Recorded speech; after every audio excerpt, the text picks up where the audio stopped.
എന്താ പേര്? പേര് രമ. മോളുടെ പേരോ? അക്ഷര. മോന്റെ പേരോ? അനന്തു. അനന്ത്. എത്രയില് പഠിക്കുന്നത്? 9ല്. മോള് 10th സ്റ്റാൻഡേർഡ്. ഓക്കെ. HIV ഉണ്ടെന്ന് പറഞ്ഞാൽ എപ്പോഴാണ് നിങ്ങൾക്ക് അറിഞ്ഞത്? 2003 ഞങ്ങൾ അറിയുന്നത് HIV പോസിറ്റീവ് വന്നു.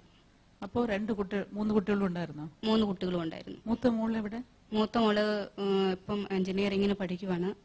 ഇന്ന് വരാൻ പറ്റില്ല അവർക്ക്. നമ്മുടെ സമൂഹം എന്ന് പറയുന്നത് കാണുമ്പോ സഹതാപം പറയും നമ്മളെ കാണുമ്പോ ഒരു കുഴപ്പമില്ല. പക്ഷെ എന്റെ കോളേജിൽ അങ്ങനത്തെ ഒരു കുട്ടി പഠിക്കുന്നുണ്ടെന്ന് പറയുമ്പോ ചിലപ്പം ആ പേര് പോലെ അവരെ ഔട്ടാക്കാം. അതിന്റെ പേരിൽ അത് പറയാൻ ബുദ്ധിമുട്ടുണ്ട്. അതുകൊണ്ട് അവര് വന്നില്ല.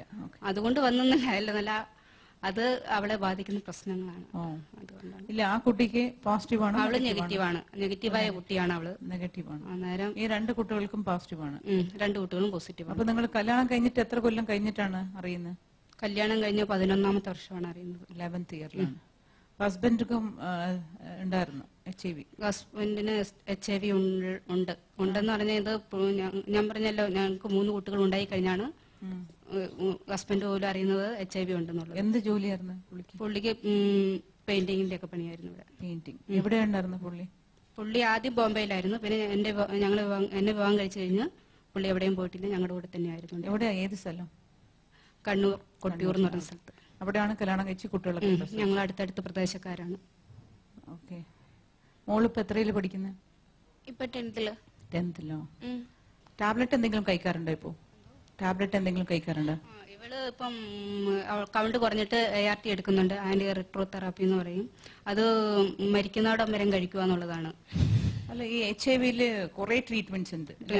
Different kind of treatments. അങ്ങനെ തെറാപ്പി കൊടുക്കുന്നത്, പിന്നെ ടാബ്ലറ്റ് കഴിക്കുന്നത്, അല്ലെങ്കിൽ ഫുഡിന്റെ എന്തെങ്കിലും. അപ്പൊ ഫുഡ് ഭയങ്കര വീക്ക് ഉണ്ടോ മോൾക്ക്? എനിക്ക് അങ്ങനെ പ്രശ്നമൊന്നുമില്ല. എനിക്ക് സ്കിന്നിന്റെ പ്രശ്നം വന്നപ്പോഴാണ് എന്റെ ഇമ്മ്യൂണിറ്റി പവർ ഫുൾ കുറഞ്ഞിട്ട് ഞാൻ മെഡിസിൻ എടുക്കാൻ കാരണം. അല്ല, സ്കിന്നിന് എന്തായി? സ്കിന്നിന് എനിക്ക് ചെറുതായിട്ട് അലർജി വന്നു. അലർജി?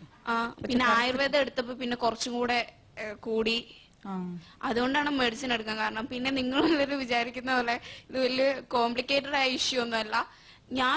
നിങ്ങൾക്ക് എല്ലാവർക്കും എന്നെ കണ്ടിട്ട് അസുഖം കൂട്ടിയായിട്ട് തോന്നുന്നുണ്ടോ? ഒരിക്കലും ഇല്ല. നിങ്ങൾക്ക് തോന്നുന്നുണ്ടോ? വിശ്വസിക്കാൻ കഴിയുന്നുണ്ടോ? ഒരിക്കലും ഇല്ല.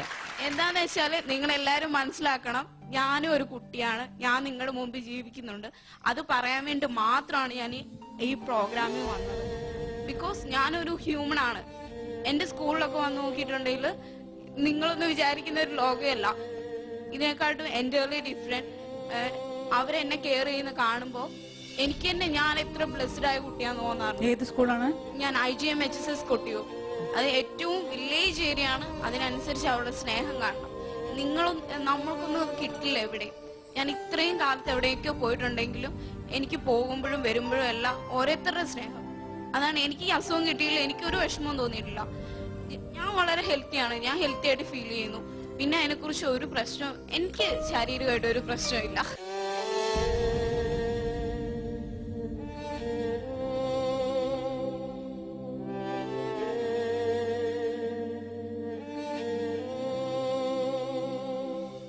ഓബിയസ്ലി പ്രേക്ഷകർ എല്ലാവർക്കും ഒന്ന് അറിയണം, HIV എന്ന് പറഞ്ഞത് പകരുന്ന രോഗമല്ല. ഫുഡ് കഴിക്കുമ്പോഴും ഭക്ഷണം കഴിക്കുമ്പോഴും ഇല്ല, കൂടെ ഇരുന്ന് ഉമ്മ വയ്ക്കുമ്പോൾ പോലും ഒരിക്കലും പകരമില്ല. ഇത് എല്ലാവർക്കും അങ്ങനെയാണ്. പക്ഷെ ആ കുട്ടി പറയുന്നത് അനുസരിച്ച് ആ കുട്ടിയുടെ വെൽവിഷേഴ്സ് കുറെ ഫ്രണ്ട്സ് സ്കൂളിലൊക്കെ ഉണ്ടല്ലേ? സ്കൂളിൽ മാത്രല്ല, എനിക്ക് പുറത്തും അല്ലാതെ എനിക്ക് കുറെ ഫ്രണ്ട്സ് ഉണ്ട്. നാട്ടിലും വീട്ടിലും. അങ്ങ് തിരുവനന്തപുരം തൊട്ട് 14 ജില്ലയിൽ ഫ്രണ്ട്സ് ആക്കാൻ ട്രൈ ചെയ്തോണ്ടിരിക്കുകയാണ്. 10 ജില്ല വരെ തികച്ചു. എന്താന്ന് വെച്ചാൽ എനിക്ക് ചെറുപ്പം തൊട്ടേ ഞാൻ പഠിച്ചു വളർന്ന് ഒരു 7 വയസ്സ് കഴിഞ്ഞപ്പോഴത്തേക്ക് 1 വർഷത്തേക്ക് ഫുൾ അവഗണനയായിരുന്നു. അതുകൊണ്ട് തന്നെ ഒരു മാറ്റി നിർത്തപ്പെട്ട് കഴിഞ്ഞ പിന്നെ ഒരു ചെറിയ കുട്ടി എന്ന രീതിയിൽ പിന്നെ ഒരു 2ാം ക്ലാസ് ഒക്കെ എത്തിയപ്പോഴത്തേക്കും വലുതായിട്ട് അങ്ങ് ചിന്തിക്കാൻ തുടങ്ങി ലോകത്തെ കുറിച്ച്. അതുകൊണ്ട് തന്നെ ഇപ്പൊ എനിക്ക് വലിയതായിട്ടൊന്നും തോന്നില്ല. നിങ്ങൾ എല്ലാരും നിനക്ക് അസുഖം ഉണ്ടോ എന്ന് ചോദിക്കുമ്പോൾ പോലും എനിക്ക് കാര്യമായിട്ടൊന്നും ഫീൽ ചെയ്യുന്നില്ല. എനിക്ക് അസുഖം ഉണ്ടെന്ന് എനിക്കറിയാം. പല കുട്ടികൾക്ക് ഇതൊന്നും അറിയാതെ ടെൻഷൻ അടിച്ച് ജീവിക്കുന്ന കുറെ പിള്ളേരുണ്ട്. അമ്മേന്റെ സംഘടനയുണ്ട്. ആ സംഘടനയിലൊക്കെ പോകുമ്പോൾ എന്റെ എത്ര ഏജിലുള്ള പെൺകുട്ടികൾക്കൊക്കെ ഭയങ്കര ടെൻഷനാണ് അവരുടെ ഭാവി ഓർത്ത്. ഈശ്വര, ഈ അസുഖം മാറാനായിട്ട് മരുന്ന് കണ്ടുപിടിക്കുവോ? ഞങ്ങൾക്കൊരു ഭാവി ഉണ്ടാവുമോ? ഞങ്ങൾക്കൊരു നെഗറ്റീവായ പേഴ്സന്റെ കൂടെ വെഡിങ് ഉണ്ടാവോ എന്നൊക്കെ പറഞ്ഞ് ഭയങ്കര ടെൻഷൻസ് ആണ്. ഞാൻ മാത്രമേ ഒരു ടെൻഷൻ ഫ്രീ ലൈഫ് നയിക്കുന്നുള്ളൂ. അവർക്കിടയിൽ എല്ലാരും ഈ അസുഖത്തെ എന്തോ പേടിക്കുകയാണ്. എത്ര വയസ്സുകൊണ്ട് മോൾക്ക് അറിയാം അങ്ങനെ? എനിക്ക് 7 വയസ്സ് തൊട്ട് അറിയാം. അങ്ങനെ ഡോക്ടേഴ്സ് വിളിച്ചു പറഞ്ഞതാണോ അല്ല അമ്മ മനസ്സിലാക്കി കൊടുത്തതാണോ? ഡോക്ടേഴ്സ് വിളിച്ചു പറഞ്ഞത് ഫസ്റ്റ് ഞാൻ എന്റെ ഒരു 7 വയസ്സുള്ള കുട്ടിക്ക് HIV എന്ന് പറയുമ്പോ അപ്പം മനസ്സിലാക്കാനുള്ള ഒരു കഴിവുണ്ട്. കാരണം എന്റെ അച്ഛൻ മരിച്ച HIV ആയതുകൊണ്ടാണ് നാട്ടുകാർ മുഴുവൻ പറയുന്നത്. അപ്പൊ എനിക്ക് എന്തുകൊണ്ട് മനസ്സിലാക്കാനുള്ള കഴിവില്ല? അപ്പൊ 7 വയസ്സിൽ മനസ്സിലായി കുട്ടിക്ക്? ഓ മനസ്സിലായി. HIV ഉണ്ടെന്ന് പറഞ്ഞു. അമ്മ മനസ്സിലാക്കി കൊടുത്തോ? അമ്മ മനസ്സിലാക്കി തരേണ്ട ആവശ്യമൊന്നും വന്നില്ല. കാരണം അന്ന് തൊട്ടേ നാട്ടുകാരെല്ലാം ഒരു അവഗണന, ഒരു നിർത്തല്. അപ്പൊ നമുക്ക് മനസ്സിലാക്കാം എന്തോ കാര്യമായിട്ട് പ്രശ്നമുണ്ട്. കാരണം കളിക്കാൻ വരുന്ന കൂട്ടുകാരൊന്നും കാണുന്നില്ല, വേറെ വീട്ടിൽ കയറാൻ പറ്റുന്നില്ല, സ്വന്തം അച്ഛന്റെ വീട്ടുകാർ പോലും മിണ്ടുന്നില്ലാത്തൊരവസ്ഥ. അപ്പൊ പിന്നെ പ്രത്യേകിച്ച് അതിനെ കുറിച്ച് പറയേണ്ട കാര്യമില്ലല്ലോ. അപ്പൊ തന്നെ മനസ്സിലാക്കി. മോന് പറയും. പറയാനൊന്നുമില്ലേ? എന്തെങ്കിലും പറയേ.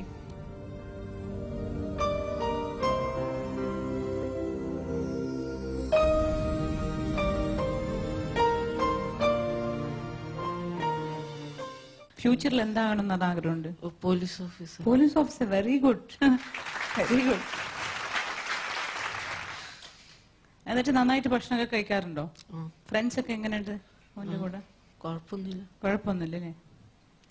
അമ്മ നന്നായിട്ട് നോക്കാറുണ്ടോ? ടീച്ചേഴ്സ് ഒക്കെ എല്ലാരും നോക്കുന്നുണ്ടോ? Okay, all the best.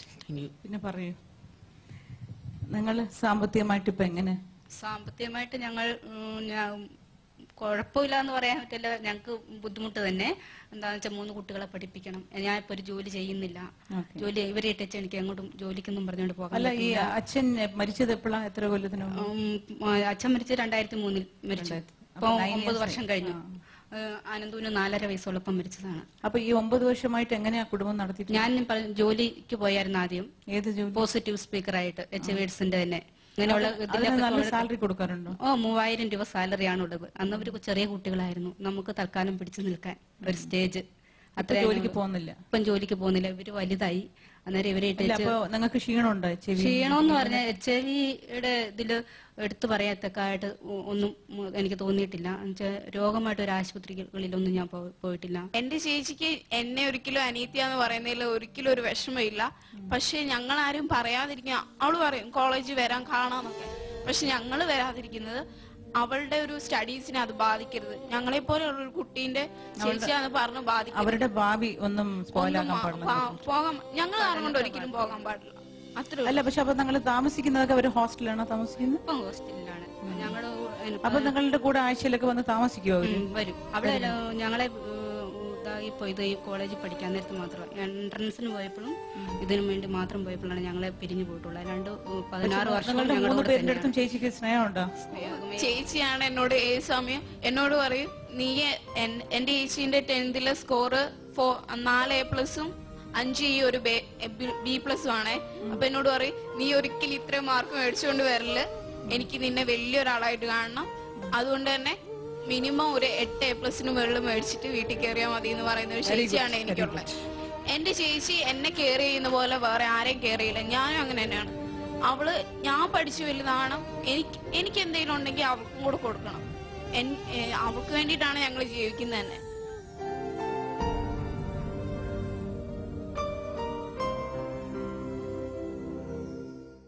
നമ്മുടെ വീട്ടില് എന്താന്ന് വെച്ചാൽ 5 സെന്റ് സ്ഥലമാണ് ഉള്ളത്. ഷാജിയുടെ പേരിലുള്ള സ്ഥലം എന്റെ പേരിലേക്ക് തന്നായിരുന്നു, വീടും സ്ഥലവും.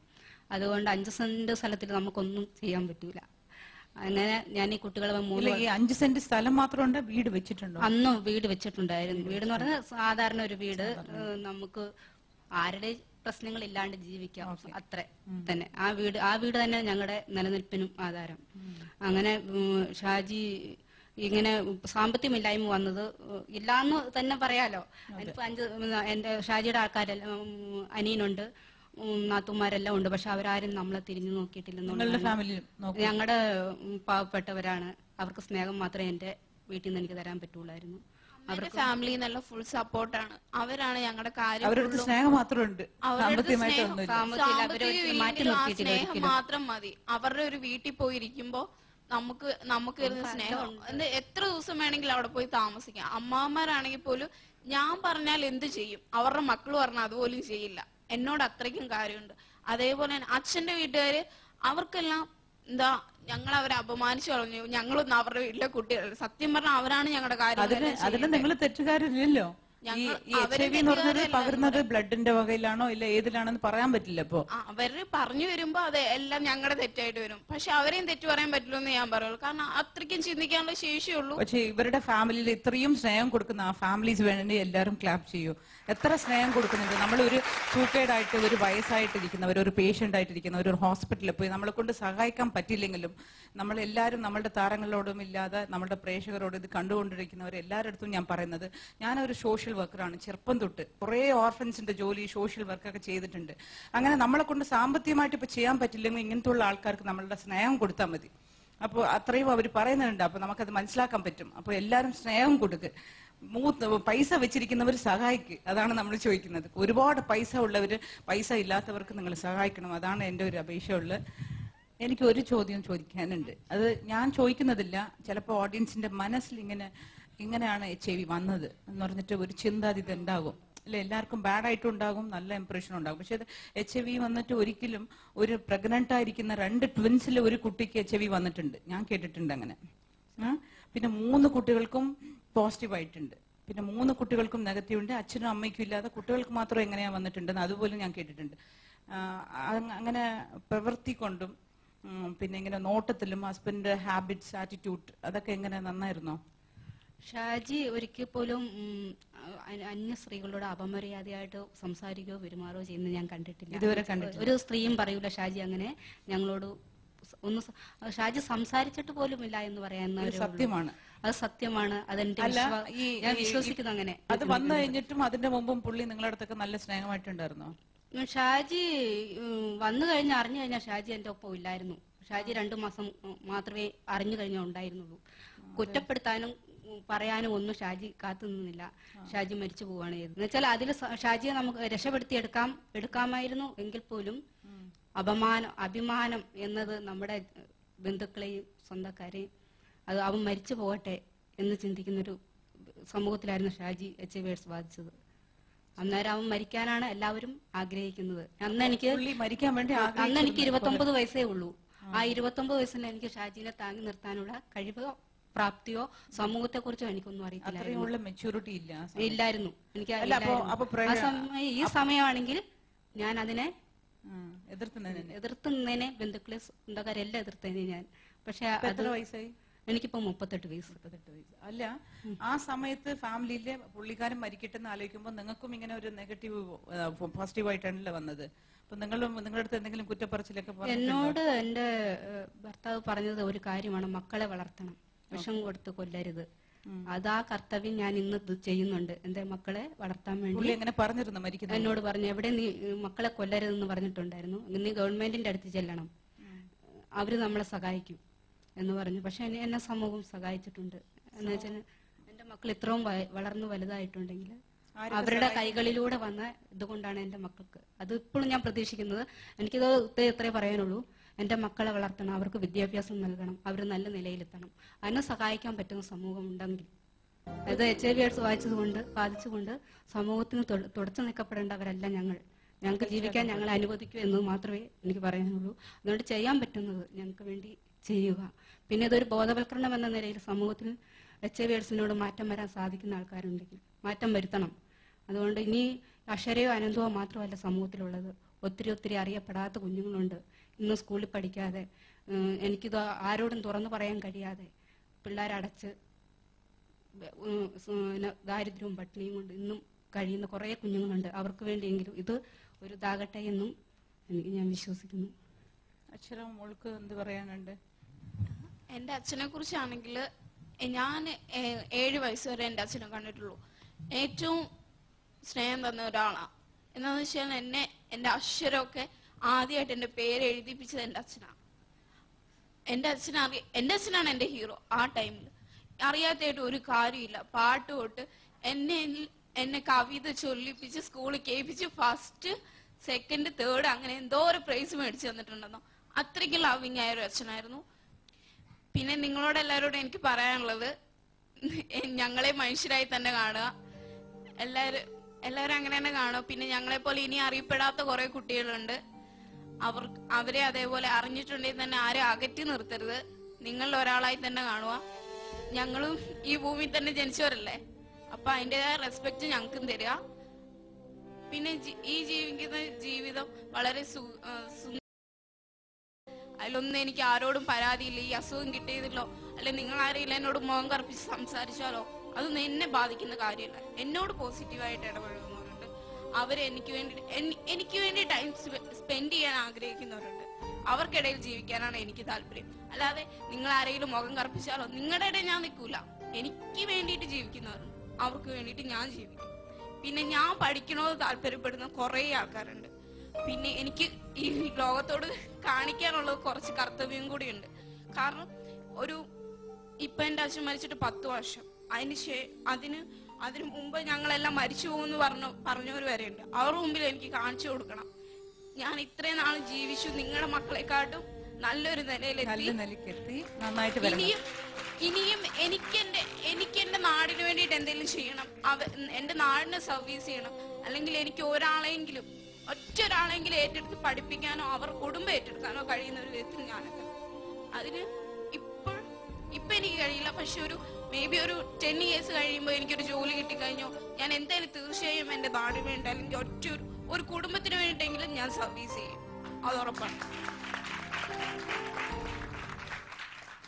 മോൾക്ക് ഇപ്പൊ എത്ര വയസ്സുണ്ട്? 16 വയസ്സ്. 16. ഓക്കെ. ഇനി ജീവിതത്തിൽ എന്ത് പഠിക്കണം എന്ന് ആഗ്രഹമുണ്ട്? ഇപ്പം പ്രത്യേകിച്ച് ഞാൻ ഒന്നും പറഞ്ഞു വെച്ചിട്ടില്ല.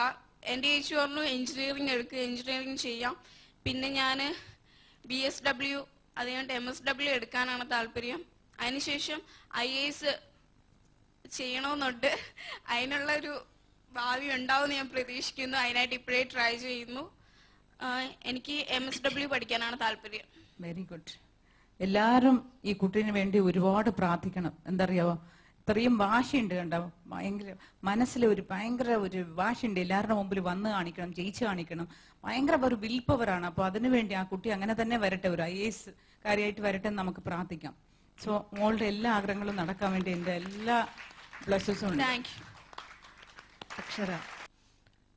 അക്ഷര ഇപ്പൊ ഇത്രയും പറഞ്ഞതിൽ എനിക്ക് അക്ഷരയ്ക്ക് ഒരു പ്രശ്നമുണ്ട് എന്നല്ല തോന്നുന്നത്. അക്ഷരയിൽ ഇത്രയും കുറെ സ്ട്രെങ്സും ശക്തിയും ഉണ്ട് എന്നാണ് ഇതിലിപ്പോ നമ്മൾക്ക് മനസ്സിലാവാൻ സാധിച്ചത്. വളരെ ബോൾഡാണ് അക്ഷര. വാസ്തവത്തിൽ HIV പോസിറ്റീവ് ബാധിച്ച പേഷ്യൻസിന്റെ ഒരു സ്പോക്സ് പേഴ്സൺ ആയിട്ടാണ് ഇപ്പൊ അക്ഷര ഇവിടെ ഇത്രയും നേരം സംസാരിച്ചത്. അക്ഷര എനിവേ ഓൾ ദി ബെസ്റ്റ് അക്ഷര. അക്ഷരയുടെ ഈ വിൽ പവർ എനിക്ക് തോന്നുന്നു സത്യത്തില് ഒത്തിരി ഒരു തെറ്റും ചെയ്യാതെ ഒത്തിരി ബുദ്ധിമുട്ട് സഹിച്ച് ജീവിക്കുന്ന ഒത്തിരി ആൾക്കാരുണ്ട് നമ്മുടെ സമൂഹത്തിൽ. അവരൊക്കെ തിരിച്ചു വരാനുള്ള ഒരു പ്രചോദനമാണ് അക്ഷരയുടെ ഈ വാക്ക്. എല്ലാ ആശംസകളും. നിരപരാധികൾ രോഗത്തിനടിമപ്പെട്ട് അല്ലെങ്കിൽ ഒരു മാരക രോഗത്തിനടിമപ്പെട്ട് ജീവിക്കുക, അവരെ സമൂഹം മാറ്റി നിർത്തുക, അതെന്തർത്ഥത്തിലാണെന്ന് മനസ്സിലാകുന്നില്ല ആളുകൾ ഈ ഒരു വിഭാഗത്തെ ഇങ്ങനെ മാറ്റി നിർത്തുന്നത്. കാരണം ഇവരൊരു തെറ്റും ചെയ്തിട്ടില്ല, ഇവരുടെ അച്ഛനും തെറ്റ് ചെയ്തിട്ടില്ല. തെറ്റ് ചെയ്ത് മറ്റാരൊക്കെയാണ്, പക്ഷെ ബലിയാടായതൊരു കുടുംബം. തീർച്ചയായിട്ടും ഈ പെൺകുട്ടിയുടെ ആ ഒരു ഇച്ഛാശക്തി അത് നമുക്ക് തോന്നുന്നു. കാരണം മനസ്സിന്റെ വിൽ പവർ എന്ന് പറയുന്നത് ശരീരത്തിന്റെ ഏത് ഇതിനെയും അതിജീവിക്കുന്ന ഒരു സംഭവം തന്നെയാണ്. എപ്പോഴും മനസ്സിന്റെ പവറാണ് നമ്മളെ മുന്നോട്ട് നയിക്കുന്നത്. തീർച്ചയായിട്ടും ഒരത്ഭുതം തന്നെ ചിലപ്പോൾ സംഭവിച്ചേക്കാം, തീർച്ചയായിട്ടും സംഭവിക്കാം. കാരണം ഇവരുടെ കാര്യത്തിൽ ആ ഒരു ഇച്ഛാശക്തിയും ദൈവാനുഗ്രഹവും കൊണ്ട് ആ കുട്ടി ആഗ്രഹിച്ച ലെവലിനപ്പുറം അവരുടെ ജീവിതം പോകുന്നുള്ളതാണ് ഞങ്ങളുടെയൊക്കെ പ്രാർത്ഥന. തീർച്ചയായിട്ടും നമുക്കെല്ലാവർക്കും ഒരുപാട് ദുഃഖങ്ങൾ എല്ലാവരുടെ മനസ്സിലുണ്ടാവും. നമ്മളത് പുറത്ത് കാണിക്കാതെ ഒരുപാട് പേര് പിടിച്ചു നിൽക്കുന്നുണ്ടാവും, ഞാനായാലും എല്ലാവരായാലും. പക്ഷെ ഞാൻ വിചാരിച്ചു നമ്മളൊക്കെ ഭയങ്കര ബോൾഡ്നെസ് ആയ അതൊന്നും അല്ലാതെ ഈ കുട്ടിയുടെ മുമ്പിലൊക്കെ സത്യം പറഞ്ഞാൽ ഞാനൊക്കെ തല കുനിച്ചു പോവുകയാണ്. കാരണം ഈ ഒരു കുട്ടി മാത്രം മതി ഈ അമ്മയ്ക്ക് സത്യം പറഞ്ഞ ഒരു സമാധാനമായിട്ട് ഇനി മുന്നോട്ട് ജീവിക്കാൻ. അപ്പൊ നമ്മളുടെ എല്ലാവരും പ്രാർത്ഥന എപ്പോഴും അവരുടെ കൂടെ ഉണ്ടാവണം. സത്യം പറഞ്ഞാൽ എനിക്കിതൊക്കെ കേട്ടിട്ട് ഞാൻ വിചാരിച്ചു ഇവരൊക്കെ ഇങ്ങനെ ഇത്ര ബോൾഡായിട്ടൊരു കുട്ടിയൊക്കെ ഉണ്ടാവുക പറഞ്ഞാൽ അത് ഈ ലോകത്തിന്റെ സത്യം പറഞ്ഞ ഒരു പുണ്യം തന്നെയാണെന്നാണ് എനിക്ക് തോന്നുന്നത്. സത്യത്തിൽ എല്ലാവരും ഇവർക്ക് വേണ്ടി, നിങ്ങൾക്ക് വേണ്ടി ഞങ്ങൾ എല്ലാവരും എല്ലാവിധ പ്രാർത്ഥന നിങ്ങൾക്ക് എല്ലാവർക്കും ഉണ്ടാവും. മോനാണെങ്കിലും ഒരു കാരണവശാലും ചേച്ചിയെ പോലെ തന്നെ ബോൾഡായിട്ട് തന്നെ പോലീസായിട്ടൊക്കെ ഞങ്ങളുടെ മുമ്പിലോട്ടൊന്ന് വരും, ഞങ്ങളൊക്കെ കാണും ചെയ്യും. ആ ഒരു പ്രാർത്ഥന എന്നും ഞങ്ങളുടെയൊക്കെ നിങ്ങളുടെ കൂടെ ഉണ്ടാവും കേട്ടോ. കേട്ടോ ചേച്ചി.